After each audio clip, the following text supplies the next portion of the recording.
आइए आज ज़रा इस बात को समझने की कोशिश करते हैं कि क्या न्यूट्रिशनल सप्लीमेंट्स हमारे लिए ज़रूरी हैं?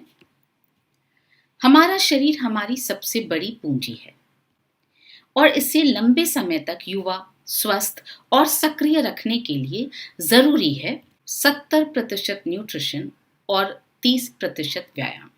आज हम न्यूट्रिशन यानी पोषण के बारे में बात करेंगे। यह पोषण हमें रोज़ाना के भोजन से मिलता है और हमारे भोजन में वही सब कुछ होता है जो हमें विरासत में मिला है, यानी जो हमने अपनी माँ से बनाना सीखा है। जो जीभ को भाया उसे हमने हमेशा गले लगाया, चाहे वो बिरयानी हो, मसाला डोसा हो, पूरी कचौड़ी हो, पिज्ज़ा हो, समोसा हो, जलेबी हो या लड्डू हो।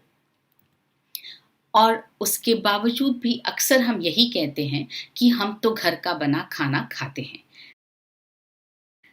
जो घर का बना खाना खा रहे हैं, वे ये भूल रहे हैं कि हम जो घर पर बना रहे हैं, वो भी तो फैट और कार्बोहाइड्रेट से ही भरा है। मेदू वड़ा, आलू का पराठा, मैगी नूडल्स, मिसल, घर में बनी हुई सब्जियां जो हम बहुत सारे तेल में बनाकर खाना पसंद करते हैं, इन सब चीज़ों में बहुत ज़्यादा कार्बोहाइड्रेट और फैट होता है। साथ ही साथ हम ऑनलाइन भी बनाना सीख रहे हैं और घर पर भी पिज्ज़ा, लड्डू, केक, समोसा, जलेबी आदि सब कुछ बना रहे हैं। तो जो हम खा रहे हैं, क्या वो भोजन हमारे शरीर की ज़रूरत को पूरा कर रहा है? और अगर कर रहा है, तो फिर निशान क्यों छोड़ रहा है? आइए जानें पोषण के बड़े जानकार क्या कहते हैं। डब्ल्यूएचओ ने हर पोषक तत्व की एक मात्रा को तय किया है जिसे एक स्वस्थ व्यक्ति को स्वस्थ रहने के लिए लेनी चाहिए। इस मात्रा को आरडीए यानी रेकमेंडेड डाइटरी अलाउंस कहते हैं और डब्ल्यूएचओ के ये आरडीए मासिक, तिमाही या वार्षिक नहीं हैं। ये रोजाना के हैं, यानी स्वस्थ रहने के लिए हमें ये सारे पोषक तत्व आरडीए की मात्रा के अनुसार रोजाना लेने ही चाहिए। तो आखिर क्या है पोषण का सही फॉर्मूला? शरीर को सुचारू रूप से चलाने के लिए आवश्यक हैं 7 पोषक तत्व। पहला पानी, दूसरा फैट, तीसरा कार्बोहाइड्रेट, चौथा प्रोटीन, पांचवा विटामिन्स, छठा मिनरल्स और सातवां फाइबर। भूख लगने पर हम जीभ की पसंद का खाना खा लेते हैं जो अक्सर फैट और कार्बोहाइड्रेट से भरा होता है। प्यास लगने पर हम पानी पी लेते हैं, कोल्ड ड्रिंक्स आदि पी लेते हैं, परंतु शरीर को प्रोटीन, विटामिन्स, मिनरल्स और फाइबर यानी पीवीएमएफ की न तो भूख लगती है और न ही प्यास। और पीवीएमएफ को सही और रोजाना नहीं लेने पर मिल रही हैं कुछ यादगार निशानियां।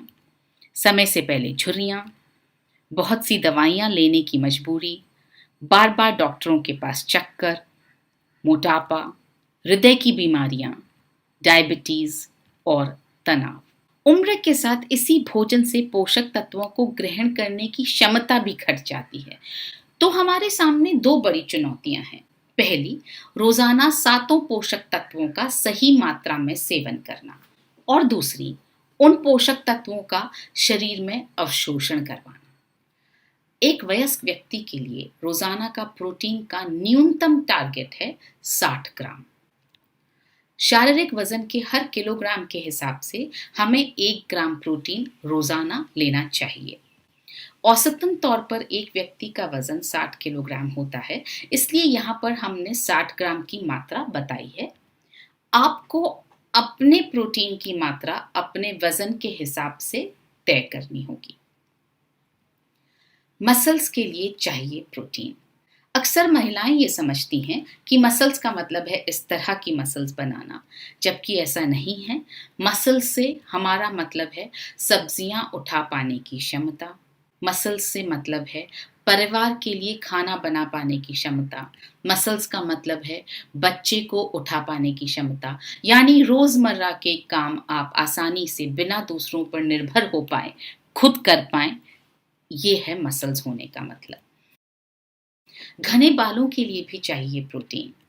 चमकदार और युवा त्वचा के लिए चाहिए प्रोटीन, अच्छी इम्यूनिटी के लिए चाहिए प्रोटीन, जिनकी मसल्स स्ट्रांग होती हैं वे लोग कम बीमार पड़ते हैं। ऐसे लगभग 10 से 12 ग्लास पीकर आप आसानी से 60 ग्राम प्रोटीन का टारगेट पूरा कर सकते हैं। आप 15 से 20 रोटी भी खा सकते हैं, 10 से 12 कटोरी दाल भी चलेगी, या फिर रोजाना 250 ग्राम बादाम भी आप खा सकते हैं। जाहिर है इतना खाना किसी के लिए मुमकिन नहीं है, और अगर आपने इन्हें रोजाना खा भी लिया तो क्या आपका शरीर इसमें से प्रोटीन को अवशोषित कर पाएगा? सोयाबीन प्रोटीन का सबसे अच्छा शाकाहारी स्रोत है। 60 ग्राम प्रोटीन पाने के लिए आपको रोजाना लगभग 160 ग्राम सोयाबीन खाना पड़ेगा। इतनी मात्रा में सोयाबीन रोजाना खाना संभव नहीं है, क्योंकि ये स्वाद में कसैला होता है। सोयाबीन खाने पर पेट फूल जाता है क्योंकि इसे पचाना मुश्किल होता है। 160 ग्राम सोयाबीन में मिलेगा आपको लगभग 29 ग्राम फैट, लगभग 10 ग्राम शक्कर सहित 47 ग्राम कार्बोहाइड्रेट। आप 160 ग्राम सोयाबीन रोजाना खा भी लेंगे तो यह आपके शरीर में अवशोषित नहीं हो पाएगा, क्योंकि सोयाबीन में प्राकृतिक रूप से कुछ इनहिबिटर्स यानी पोषण को रोकने वाले तत्व होते हैं जो इसके प्रोटीन को हमारे शरीर में पूर्ण रूप से अवशोषित होने से रोकते हैं। लोग अक्सर गेहूं के साथ आटे में सोयाबीन पिसवाते हैं, मगर इससे आपके प्रोटीन का आरडीए पूरा नहीं होता है, क्योंकि 10 किलो गेहूं में 1 किलो सोयाबीन के हिसाब से एक रोटी में लगभग 4 से 5 ग्राम सोयाबीन का आटा होगा, जिसमें से आपको सिर्फ 1 या 2 ग्राम प्रोटीन ही मिलेगा, और ये प्रोटीन भी होगा इनहिबिटर्स और अन्य हानिकारक तत्वों से युक्त। इसमें से कितना शुद्ध प्रोटीन आपके शरीर में अवशोषित होगा, इसका अंदाजा आप स्वयं लगा सकते हैं। आईसीएमआर के अनुसार एक महिला के लिए रोजाना का आयरन का टारगेट है 21 मिलीग्राम। इतना आयरन पाने के लिए आपको लगभग 1 किलो पालक रोजाना खाना होगा। जाहिर है इतना पालक रोजाना खाना और उसे अवशोषित करना किसी के लिए भी संभव नहीं है।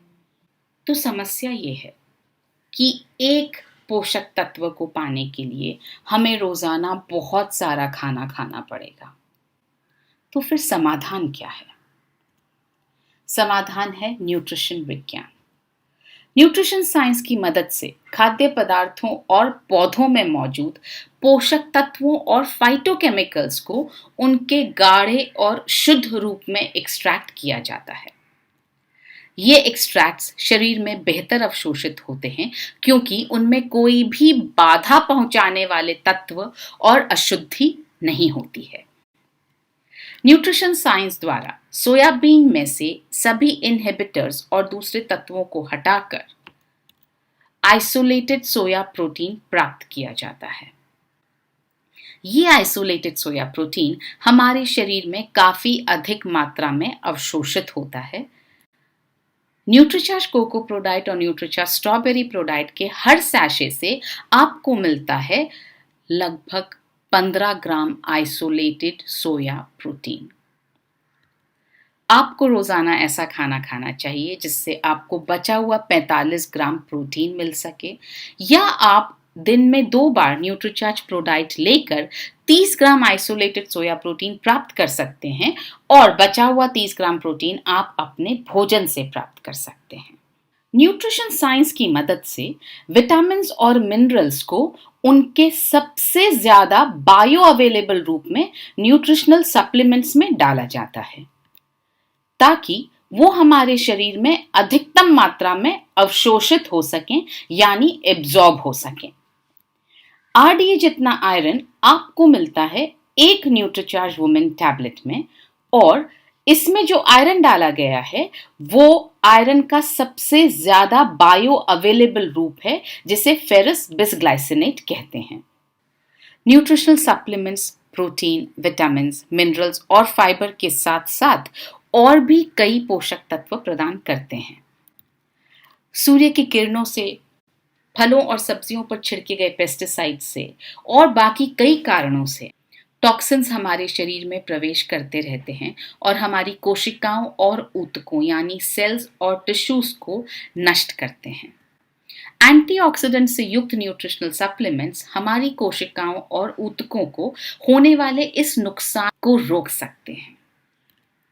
जैसे न्यूट्रीचार्ज व्यू में मौजूद ल्यूटीन और जियाजेंथीन नीली किरणों से आंखों को होने वाले नुकसान को रोकने में मदद कर सकते हैं। न्यूट्रीचार्ज बायो एज के 72 पोषक तत्व और हर्ब्स शरीर को डिटॉक्सिफाई करने में मदद कर सकते हैं। कुछ ऐसे पोषक तत्व होते हैं जो हमारे शरीर की बुनियादी जरूरत हैं, मगर वे न तो हमारे भोजन से हमें प्राप्त होते हैं और न ही हमारा शरीर उन्हें बना पाता है। ऐसे पोषक तत्वों की जरूरत हम न्यूट्रिशनल सप्लीमेंट्स द्वारा ही पूरी कर सकते हैं। जैसे न्यूट्रीचार्ज वेज ओमेगा द्वारा हम अपनी ओमेगा 3 की जरूरत को पूरा कर सकते हैं।